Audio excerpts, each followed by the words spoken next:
Students and dear friends, सुप्रभात या शुभ संध्या, जब भी आप वीडियो देखेंगे उस हिसाब से। तो चलिए स्टार्ट करते हैं लेक्चर 3 स्केलर्स एंड वेक्टर्स के ऊपर। पिछले लेक्चर में आपने देखा था दो वेक्टर्स को अपन कैसे ऐड करते हैं through parallelogram law of vector addition. अगर ये ए वेक्टर है, ये बी वेक्टर है, उनके बीच में एंगल थीटा है तो इनका रिजल्टेंट बीच में जाता है। रिजल्टेंट का मैग्नीट्यूड होगा r equal to s square plus b square plus twice ab cos theta का रूट ओवर। हेलो सर, आइए सीखते हैं वेक्टर सब्ट्रैक्शन कैसे करते हैं अपन। वेक्टर सब्ट्रैक्शन, ये हमारे पास ए वेक्टर है,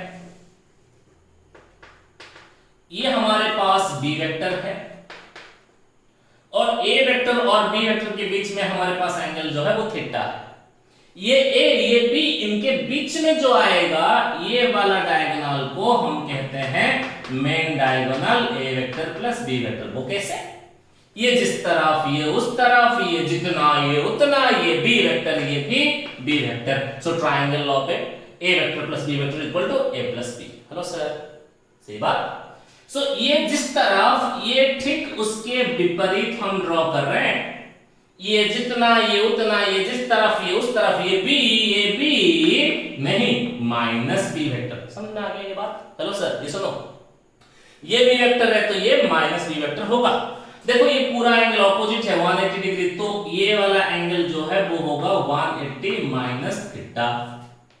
अब सुनिए, ए बी इनके बीच में A plus B, hello, A B इनके बीच में ए प्लस बी, ठीक वैसा ही ए माइनस बी इनके बीच में जो आएगा वो ये प्लस ये होना चाहिए। हेलो हेलो, ये प्लस ये वाला उनके बीच में, ये प्लस ये उनके बीच में, ठीक वैसा ही ये और ये इन दोनों को ऐड करोगे तो उनके बीच में आएंगे। सो ए ये minus B, so A vector plus minus of B vector, यानी कि आप इसको कह सकते हो A vector minus B vector. ये बात समझ में आ गया?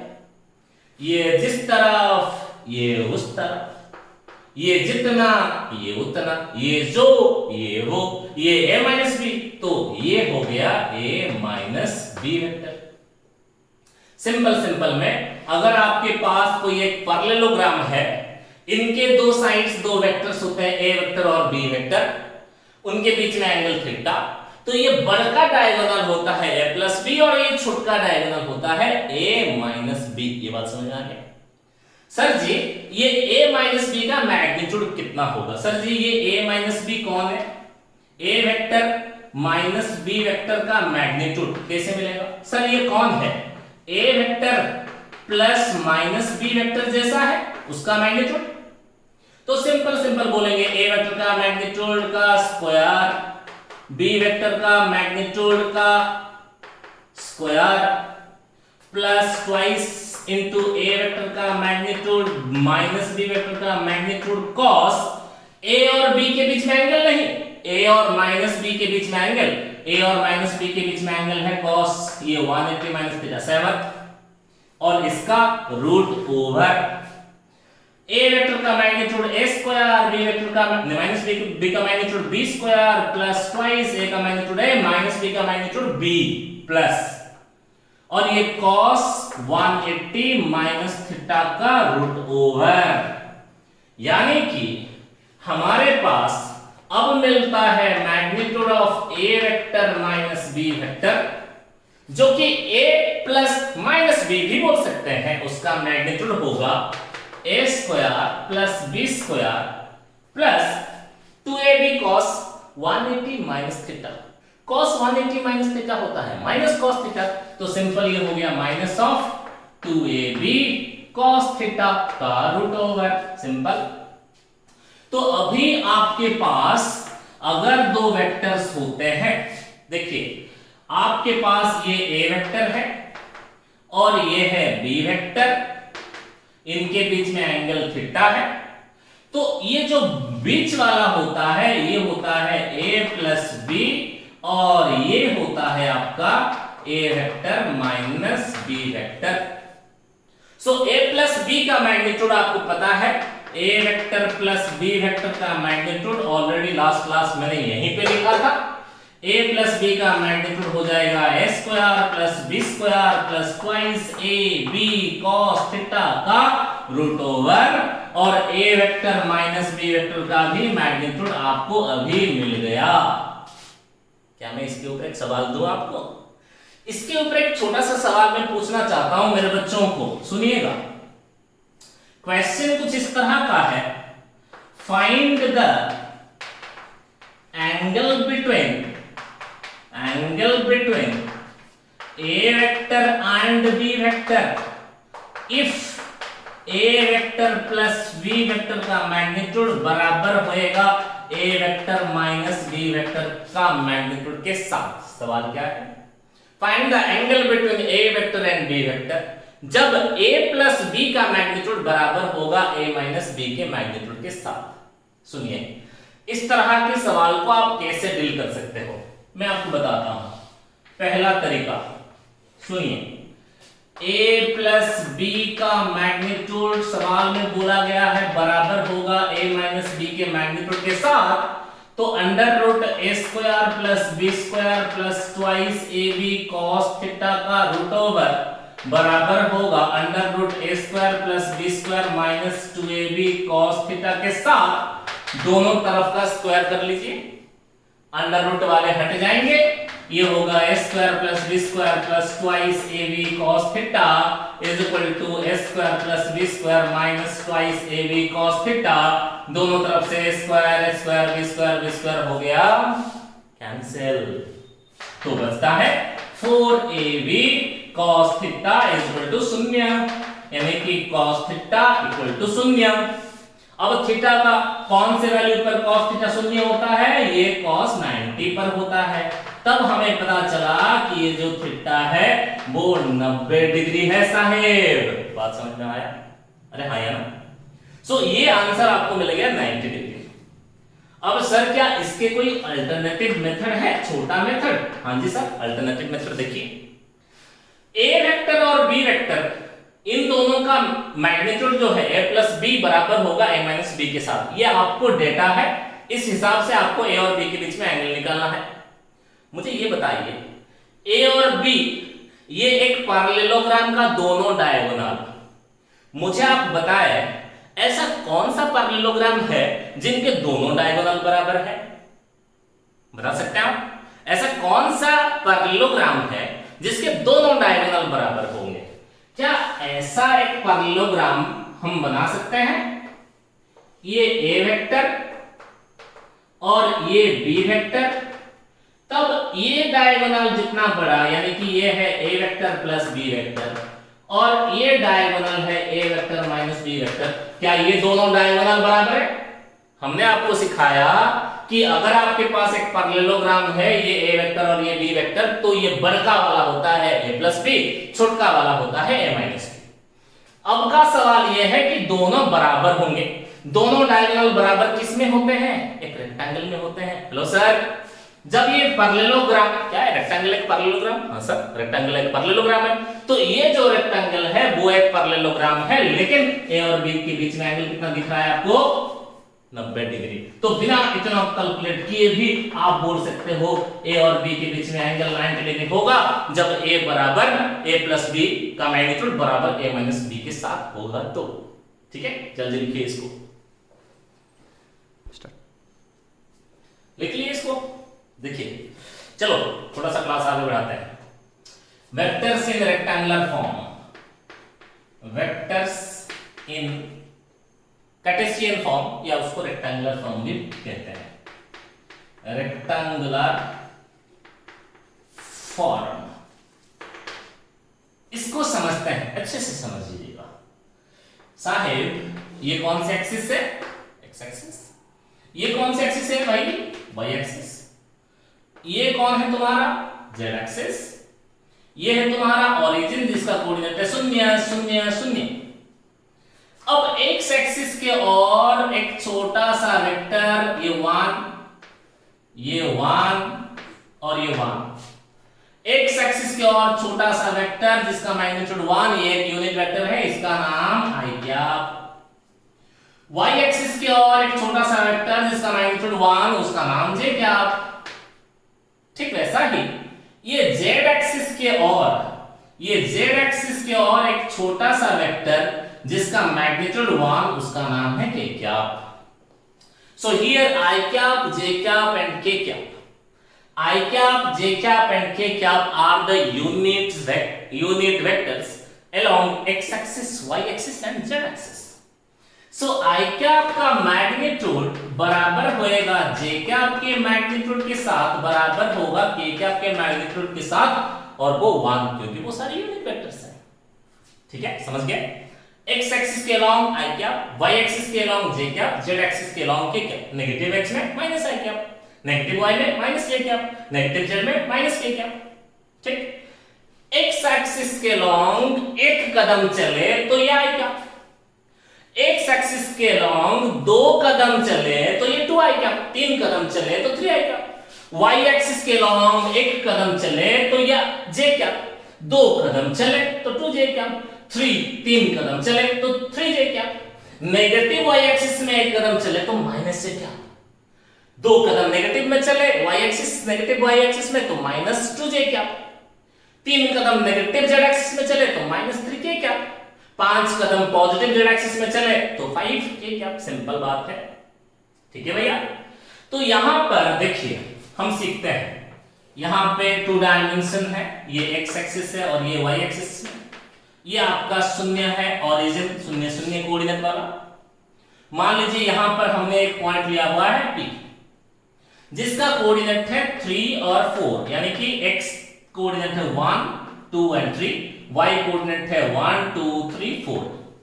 अगर O से P को हम कनेक्ट करा देते हैं, O से P को हम कनेक्ट करा देते हैं, ये x एक्सिस के अलोंग कितना है भैया 3 यूनिट्स है, y एक्सिस के अलोंग कितना है भैया 4 यूनिट्स है। सो यहां पे देखो इस पॉइंट का नामकरण हम Q कर देते हैं। सो क्या हम इधर OQ को लिख सकते हैं 3 units along x axis, 3i cap. क्या हम इधर QP को लिख सकते हैं 4 units along y axis, 4j cap. ठीक है, तो यहां पे OQ कितना है बोलोगे 3, QP कितना है, मैग्नीट्यूड है भैया 4 है। In triangle OPQ applying triangle law of vector addition, अगर आप इसमें triangle law of vector addition लगाते हैं तो नियमानुसार OQ vector plus QP vector, OQ plus QP is equal to OP, OQ vector plus QP vector is equal to OP vector. So तुम्हारा OP vector जो है वो हो जाएगा OQ vector plus QP vector, यानी कि OP वेक्टर का नाम होगा, OQ कौन है भैया 3i कैप, QP कौन है भैया 4j cap. So OP vector is equal to हो गया 3i cap plus 4j cap. अब ये OP वेक्टर का मैग्नीट्यूड कैसे पता चलेगा, सुनिए। Magnitude of vector when vector is given in the rectangular form, i cap j cap k cap की फॉर्म में जब भी आपको वेक्टर दिया गया होगा, ये रेक्टेंगुलर फॉर्म या कार्टेशियन फॉर्म इसको आप कहते हो। सो OP वेक्टर का मैग्नीट्यूड कैसे मिलेगा सर, यानी कि OP कैसे मिलेगा सर, ये राइट एंगल ट्रायंगल में दिख रहा है साफ आपको। सो OP का स्क्वायर इक्वल टू OQ का स्क्वायर प्लस QP का स्क्वायर, इसमें सहमत है, कोई दिक्कत नहीं है किसी को भी, ये क्लास 8th 9th में आपको बताया। सो OP कौन है, OP वेक्टर का मैग्नीट्यूड, लेकिन ये QP कौन है, कि OQ कौन है 3, QP कौन है 4 का स्क्वायर, हमें तो OP चाहिए ना, OP वेक्टर का मैग्नीट्यूड, वो मिलेगा 3 का स्क्वायर प्लस 4 का स्क्वायर का रूट ओवर, यानी कि OP वेक्टर का मैग्नीट्यूड हो जाएगा 9 प्लस 16 का रूट ओवर 25 का रूट ओवर, यानी कि 5। तो OP वेक्टर का मैग्नीट्यूड आ गया OP इज इक्वल टू 5। समझ में आया? मेरे ये कराने का मकसद ये नहीं था, मेरे ये कराने का मकसद क्या है वो देखिए कैसे पता चलेगा। अगर हमारे पास अभी 3D वेक्टर लेते हैं, ये x एक्सिस, ये y एक्सिस और ये z एक्सिस, ये तुम्हारा ओरिजिन 0 0 0, यहां पर कोई एक पॉइंट जिसका कोऑर्डिनेट है x, y, z। अब OP पॉइंट को अगर आप कनेक्ट करा देते हो, जैसे 0 0 को 3 4 से कनेक्ट कराए थे, वेक्टर मिला था 3i क्या प्लस 4j क्या। सुनो 0 0 के साथ 3 4 को कनेक्ट कराए थे, वेक्टर का नाम हुआ था 3i क्या प्लस 4j क्या। ठीक वैसा ही ये 0 0 0 को x y z के साथ जब आप कनेक्ट करा देंगे तो ये जो वेक्टर मेरे बच्चों के पास होगा वो होगा x i क्या y z क्या प्लस z k क्या। ठीक है, फिर से कहना चाहता हूं, ये 0 0 के साथ 3 4 को कनेक्ट किए तो जो वेक्टर मिला 3i क्या प्लस 4j क्या। ठीक वैसा ही 0 0 0 को x y z के साथ कनेक्ट कराने से जो वेक्टर मिलेगा वो होगा x i क्या। ठीक वैसा ही y j क्या। ठीक वैसा ही z k क्या। समझ में आया? अब ये OP वेक्टर का मैग्नीट्यूड कैसे मिलेगा साहब, सुनिए। इधर OP वेक्टर 3i क्या प्लस 4j क्या मिलने के बाद OP वेक्टर का मैग्नीट्यूड के लिए तुमने क्या किया था भैया, OP वेक्टर का मैग्नीट्यूड 3i क्या आपका कोएफिशिएंट जो भी होगा उसका स्क्वायर प्लस j क्या आपका कोएफिशिएंट जो भी होगा उसका स्क्वायर का रूट ओवर। और एक बार जब वेक्टर तुम्हारे रेक्टेंगुलर फॉर्म में यानी कि i cap j cap k cap के फॉर्मेट में होगा, मैग्नीट्यूड निकालने के लिए i कैप का कोएफिशिएंट का स्क्वायर प्लस j कैप का कोएफिशिएंट का स्क्वायर प्लस k कैप का कोएफिशिएंट का स्क्वायर, i कैप का कोएफिशिएंट का square x square plus y square plus z square का रूट ओवर।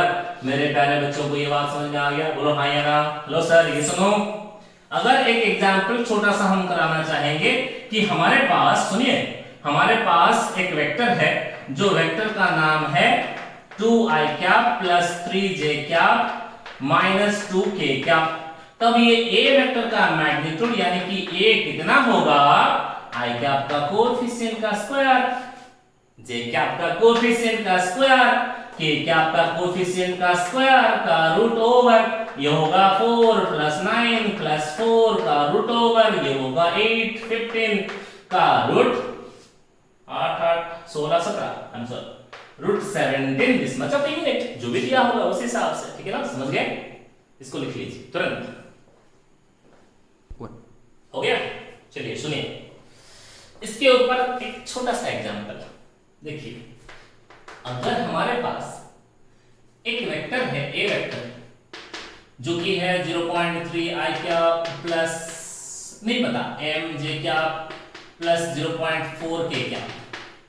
सवाल है find the value of m if a vector is a unit vector. अगर a vector एक unit vector है तो m का वैल्यू पता कीजिए। सर जी यूनिट वेक्टर है मतलब उसका मैग्नीट्यूड कितना होगा? Simple 1। So a vector is a unit vector means इसका मैग्नीट्यूड है 1। ये आंख बंद करके हर बच्चा बोलेगा। अब a वेक्टर जो है वो कुछ i cap j cap k cap के फॉर्मेट में है तो उसका मैग्नीट्यूड कैसे मिलेगा? 0.3 का स्क्वायर 0. ये नहीं m का स्क्वायर प्लस 0.4 का स्क्वायर का root over is equal to 1। दोनों तरफ के स्क्वायर कर दोगे तो रूट ओवर हट जाएगा। 1 का स्क्वायर तो 1 होगा, 0.3 का स्क्वायर होगा 0.09, m square 0.16 is equal to 1। तो ये होगा 0.09, ये 16 तो 0.25 plus m square is equal to 1। तो simple m square is equal to 1 minus 0.25 जो कि आ गया 0.75। तो यहां पे तुम्हारा m का वैल्यू आ गया अंडर रूट 0.75। एक आसान सा एग्जांपल है। सही बात है भैया? ठीक है। ठीक वैसा ही हम और एक सवाल आपसे कराना चाहते हैं, जरा सुनिए। अगर हमारे पास एक वेक्टर है जिस वेक्टर का नाम है 2i क्या माइनस j क्या प्लस 2k क्या। सवाल है find the unit vector, find the unit vector along a vector. A vector के डायरेक्शन में यूनिट वेक्टर निकालिए, यानी कि ए क्या, यूनिट वेक्टर क्या होता है, ए क्या ना। इस तरह के सवाल कैसे डील करेंगे? किसी भी वेक्टर रेक्टेंगुलर फॉर्म पे दिया हुआ किसी भी वेक्टर के अलोंग यूनिट वेक्टर निकालने का तरीका। सर जी कोई भी वेक्टर को रिप्रेजेंट करने का तरीका है वो वेक्टर का अपना मैग्नीट्यूड इनटू उसके अलोंग का यूनिट वेक्टर। तो किसी भी वेक्टर, मेरे बातों पे ध्यान दीजिए, किसी भी वेक्टर के अलोंग यूनिट वेक्टर मतलब वो वेक्टर खुद बाई उसका अपना मैग्नीट्यूड, बस यही है। अभी पता चला हाथ से। कोई भी वेक्टर आपके पास आई कैप, जे कैप, के कैप के फॉर्मेट में होगा, उसके अलोंग यूनिट वेक्टर माने वो वेक्टर खुद बाई उसका मैग्नीट्यूड। तो ये वेक्टर का मैग्नीट्यूड निकाल सकते हो, अभी भी सिखाया है।